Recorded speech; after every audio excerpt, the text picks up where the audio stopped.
Who don't know me, my name is Max Plager. Me and my wife Sabrina come from Florida. Specifically, we spent the last 7 years in Gainesville. Thank you. And we are now up here to help out with the campus ministries, which has been awesome.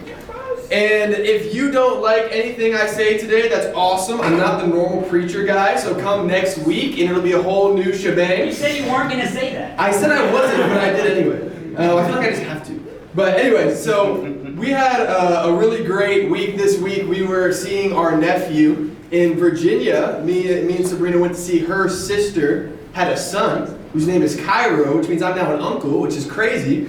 And so we spent the week with him. Yeah, right, Uncle Max, congrats, thank you. And we just got back, and luckily, today I am preaching a sermon that I have done once before. And that once before was last Sunday in Detroit. So if you were in Detroit last Sunday, I'm sorry. We're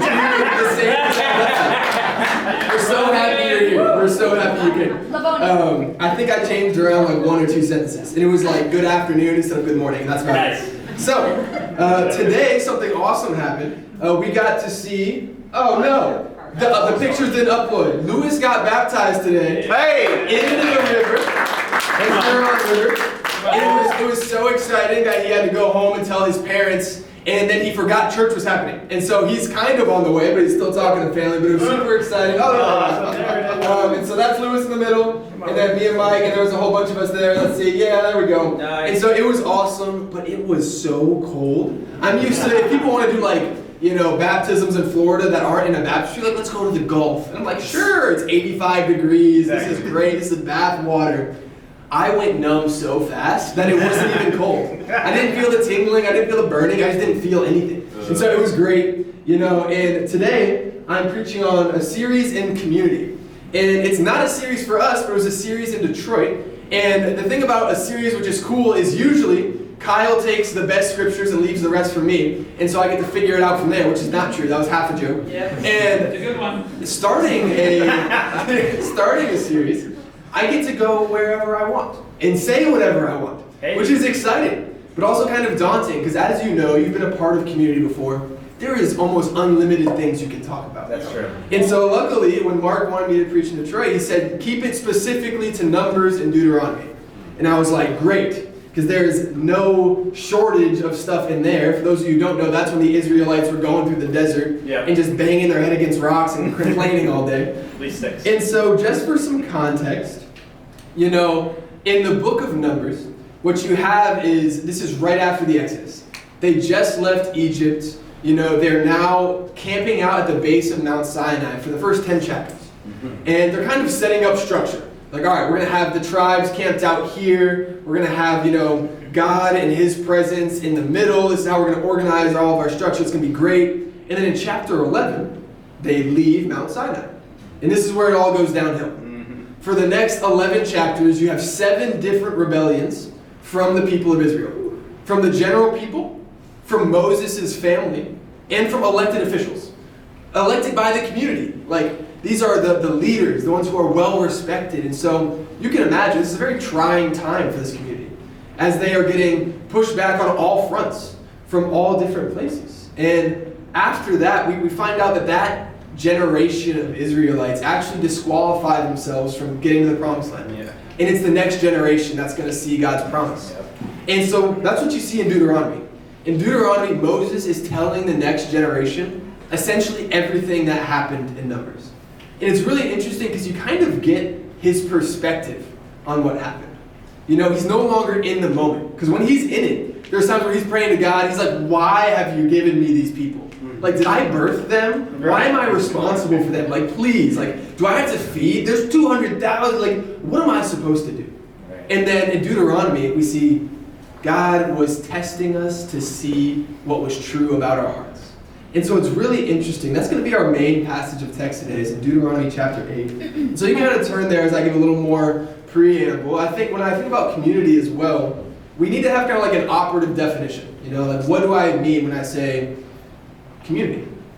And so, Merriam-Webster Dictionary says it is a unified body of individuals, such as, and then they give 2 sections, it's people with a common interest that have banded together, or it's a group of people with common characteristics or interests living together within a larger society.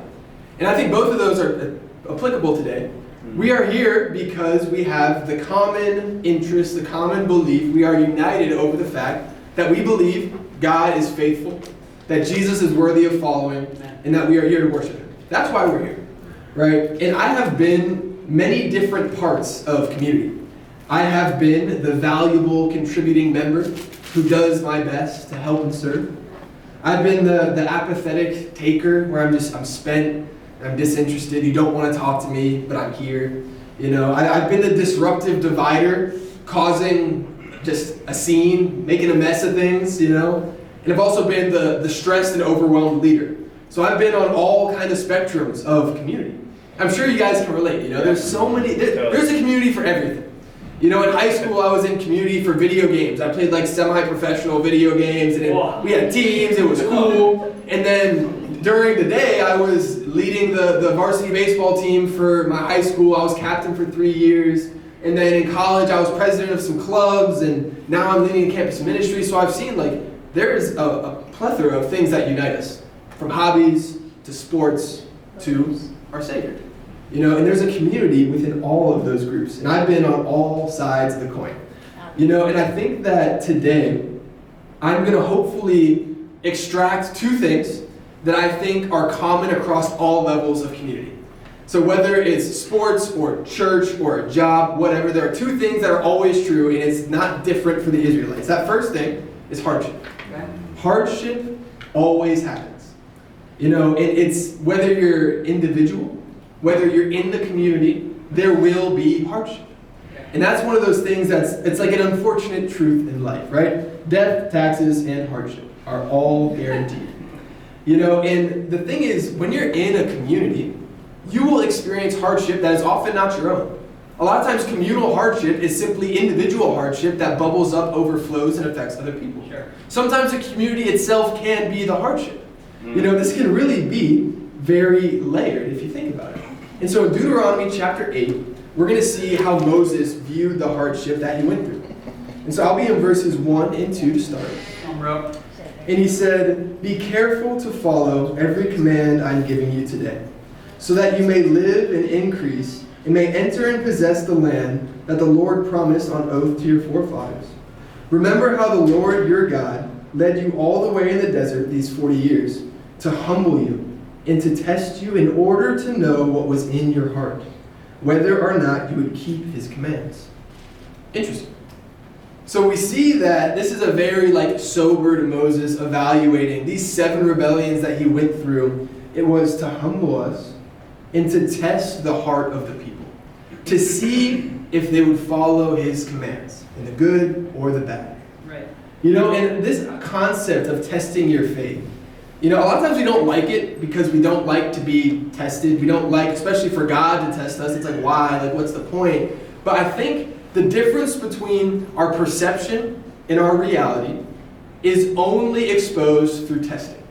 And an example of that, in high school, I played football. I was a defensive end, which is shocking. I was the same height, but lighter. And so I got thrown around a lot, but I was kind of fast. And so if I could run around somebody, it was good. Defensive end are just the people on the sides that are trying to get around to the quarterback, right? And so I thought I was strong. In practice, I had a decent enough time getting around the offensive line I was playing against. I held my own, and I did not have my strength tested until we played the Naval Recruiting Academy called Admiral Farragut in Fort Lauderdale. And the two guys that I would be going up against on each side of the offensive line were descendants of the Nephilim.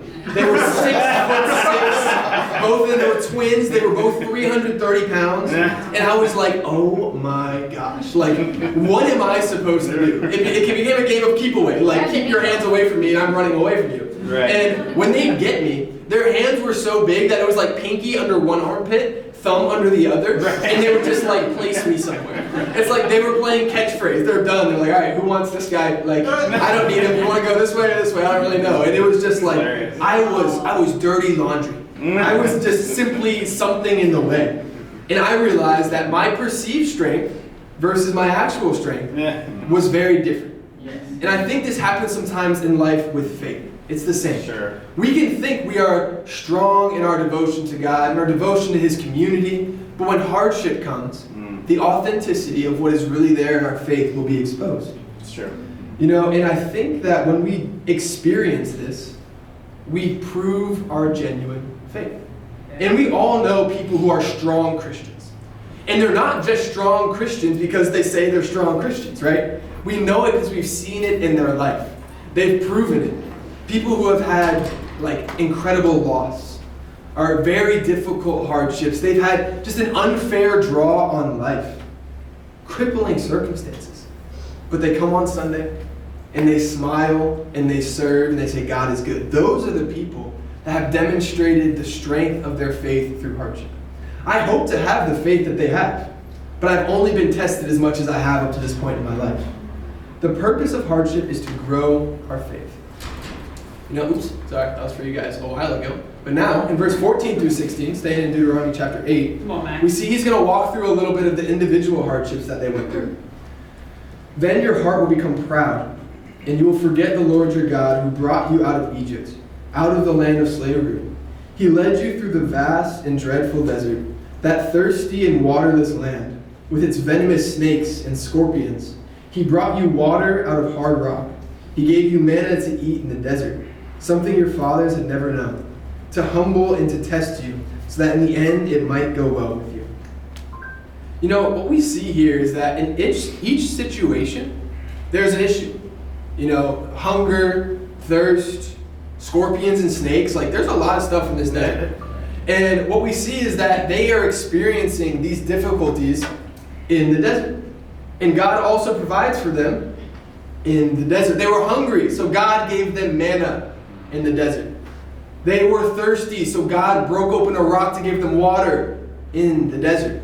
God did not simply just remove the obstacle of the desert from them. He gave them what they needed to endure the desert, Right. to endure the hardship and get to the other side. Good point. Because the desert serves a purpose. It's not just an inconvenience. This is the vessel that will grow the Israelite people if they embrace it. But if they don't, they miss the lesson. Right. One of the best examples for this was the venomous snakes. You're going through this list. It's hungry, thirsty, snakes, scorpions. What is this place? But when the snakes came, they were venomous. They were biting people. They were dying. And the people cried out, and Moses interceded for them.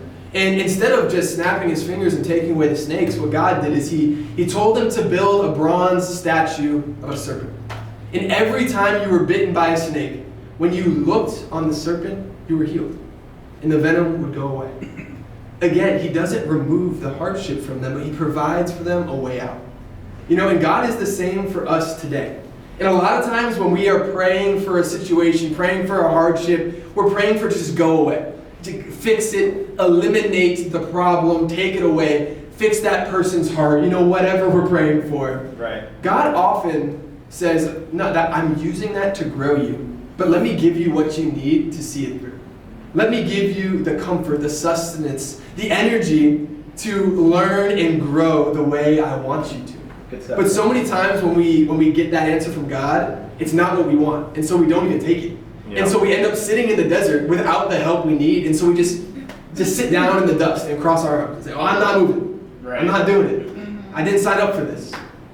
And, I think the thing that's funny about God is when we are embracing these hardships, we have to have this perspective to view these opportunities as a time to be faithful. Sure. And a time to embrace the challenge for growth.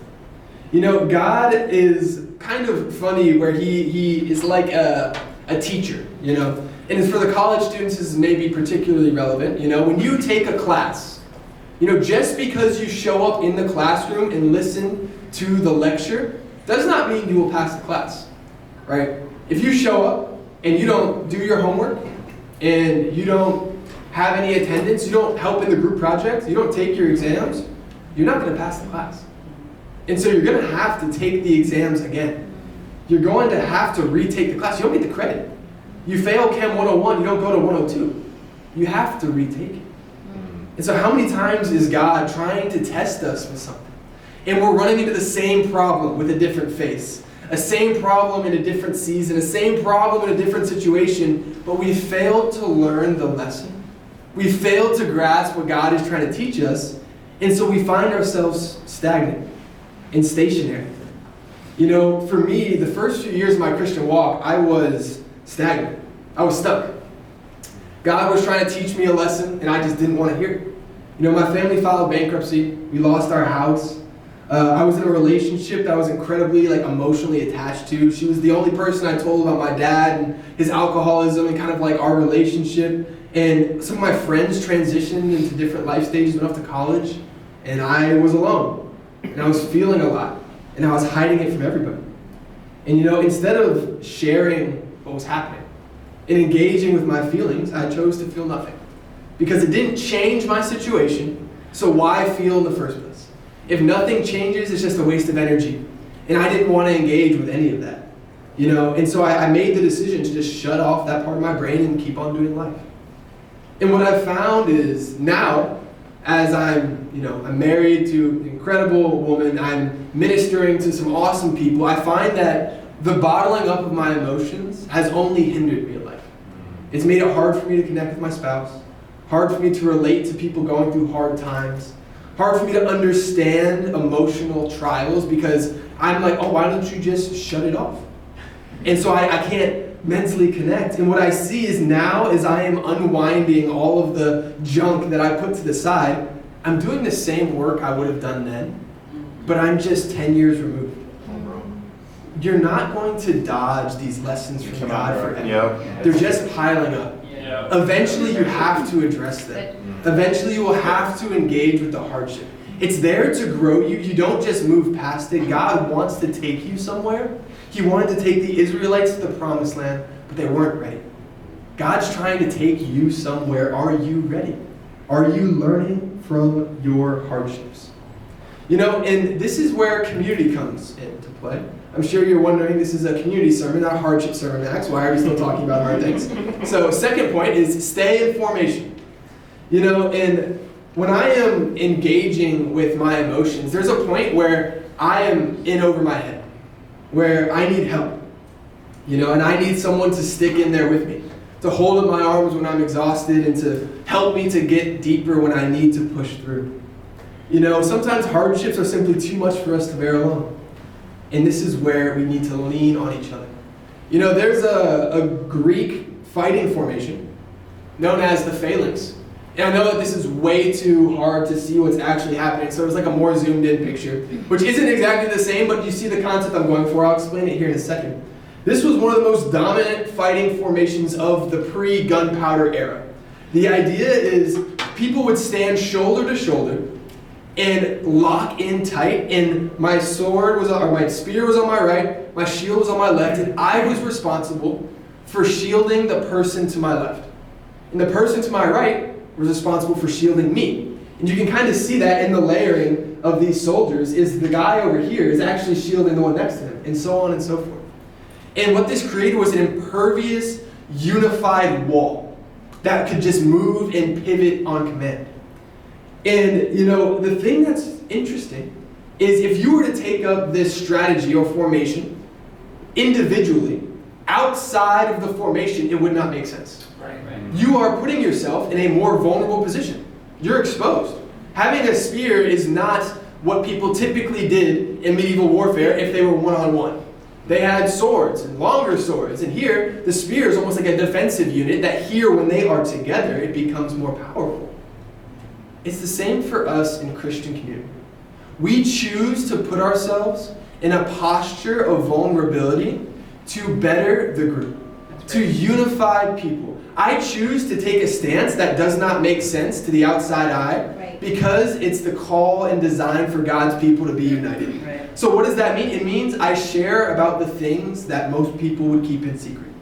I invite people into the struggles and the stuff that I'm ashamed of. The stuff that I don't know how to work through, I ask for help. I lean on other people. The things that are just enslaving me in sin, I'm open and vulnerable with. I'm humble and I'm asking for help because this gives the opportunity to the man next to me to shield me.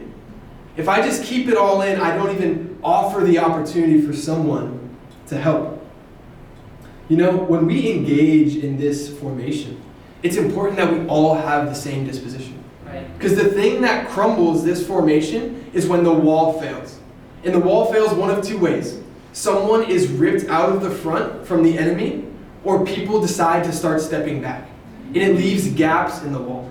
And this is how this formation was overcome in ancient wars, is that people would just wedge in between those gaps, and instead of having one impervious unit, it would fracture into smaller circles of people now fighting for their lives.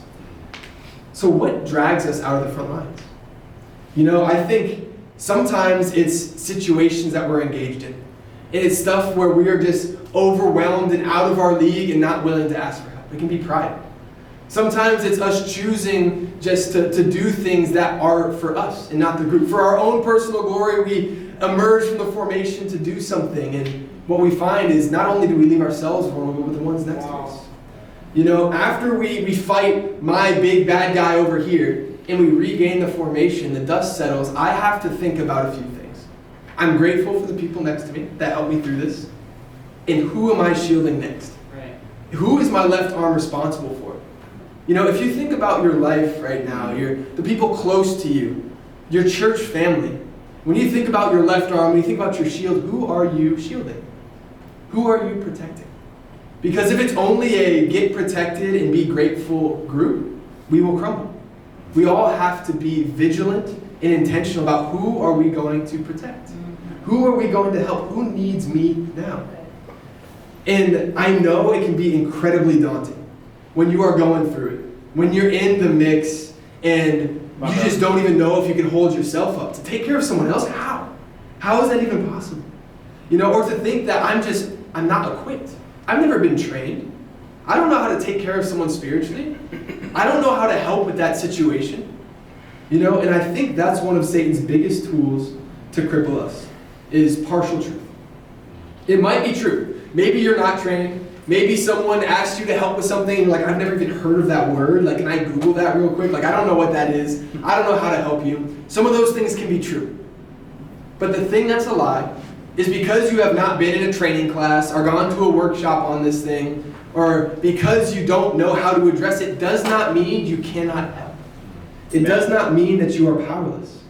Imagine if the person on the right of you in the formation said, I'm not that good with the shield, so I'm going to step back and watch real quick.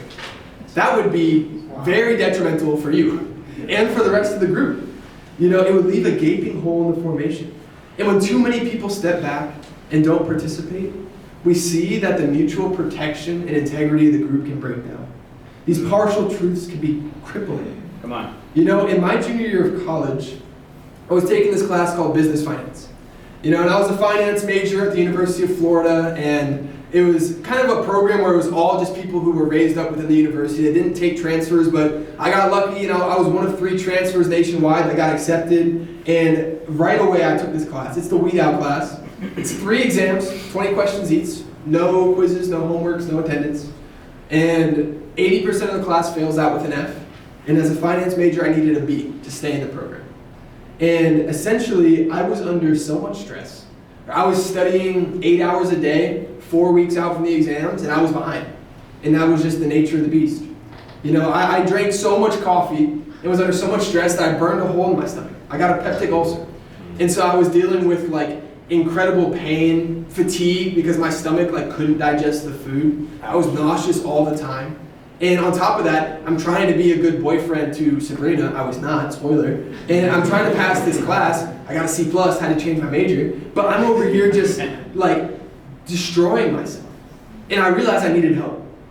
And I was in a group, a mentoring group, and one of the guys that was with me, his name was Marco. He said, Max, how can I help you? And I said, Marco, I have no idea.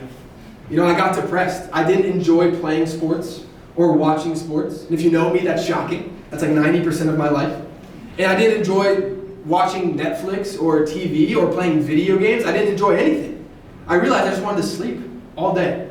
My first time really engaging a serious depression, and I was just spent. He said, what do you need? I said, I don't know, but I know I don't want to be alone. And he said, I'm on my way. And so he'd come and he would sit down next to me, and we'd turn on Nat Geo.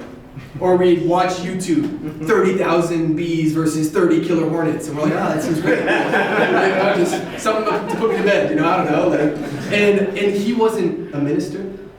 He wasn't trained. He had not been to workshops for mental health. He was my brother in Christ who saw the need and stepped in. Nice. Amen. He filled the gap for me when I just needed someone. I needed something. Great. And he did as best he could. You know, are you letting the partial truth of being unequipped or untrained keep you from taking care of people and for living out God's design for community? It's good. There's been so many times where I've shown up and I don't know what to do. I don't know what to say. And I think if you find yourself in that place, one thing is vital, is humility. You know, say, hey, I don't know the answer, Right. but let's find it out together. Yeah. You know, let's open up the Bible, let's read about this. Let's dive in. Let's dig around and see where we land. Let me do it with you. You know, or if it's a real practical situation and I have no idea how to help you, but I want to be here. I know this guy, he's had a lot of experience in this area. Let's go talk to him together. Let me be with you. Let me support you. Let me hold my shield in front of your vulnerable parts while we fight this together. Nice. You know, I think this is something that we need to do more often. Yep. I think the fact that we're not equipped or we're tired, it's never going to change. You will be more tired, you will only have more responsibility, and there will only be crazier situations in life. We need to learn to be present for each other. Right. To stand in the gaps, to hold up our shields as best we can. And as we learn about this idea of biblical community, know that there's a personal responsibility for me. I need to embrace hardship. I need to embrace the man on my left and my right, and I need to hold my formation. So let's figure it out together. Choose today to think about your circle of influence, to think about the people in your life. Who can I protect? Who can I link arms with and be stronger because of it? Maybe your course of action isn't thinking, who can I help, but who do I need to ask for help? Get open. Be vulnerable. The posture of humility always wins, and the thing that's crazy is vulnerability with God's people makes us stronger, more powerful, and more like Jesus. Thank you guys for your time. Amen.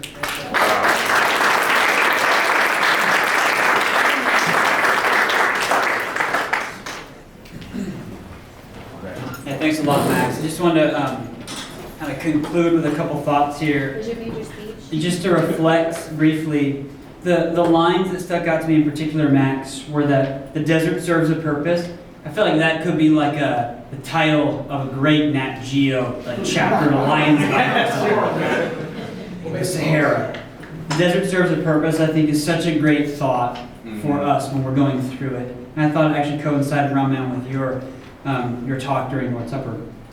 I really loved, you can't dodge the lessons that God is sending your way. They just pile up. And I feel like not only do they pile up, sometimes He just stops sending them, He just waits for you to get, you know what I mean? Right. And it takes a long time, and it's always more painful the longer you wait, it seems. Sure. Like you hurt people along the way. And I appreciate your vulnerability. And I thought the idea that more than we need training to help each other, we need to show up. That's more important. Yeah. It seems like that's what Marco did for you. So thank you for sharing. And, in the coming weeks, we'll speak more about this, but it's become clear to me, at least, in the last couple weeks, that a lot of people recently with me have just shared their hurt and perhaps ways the church hasn't been a place of healing. And, I really feel like your lesson is helpful to me in that. How do we make it that? And that's the way any group is, right? Some people, if you ever join like a group at school, or for those of you who are in school, like just a group, some people are like, this group was made for me. You know what I mean? And some people are like, I hate this place. You know what I mean? Like, it's just not me. It's like one person can love it, one person can hate it. And I think the church obviously is meant to meet a lot of needs, and it won't always meet all of them. And so I really appreciate your reminders about vulnerability.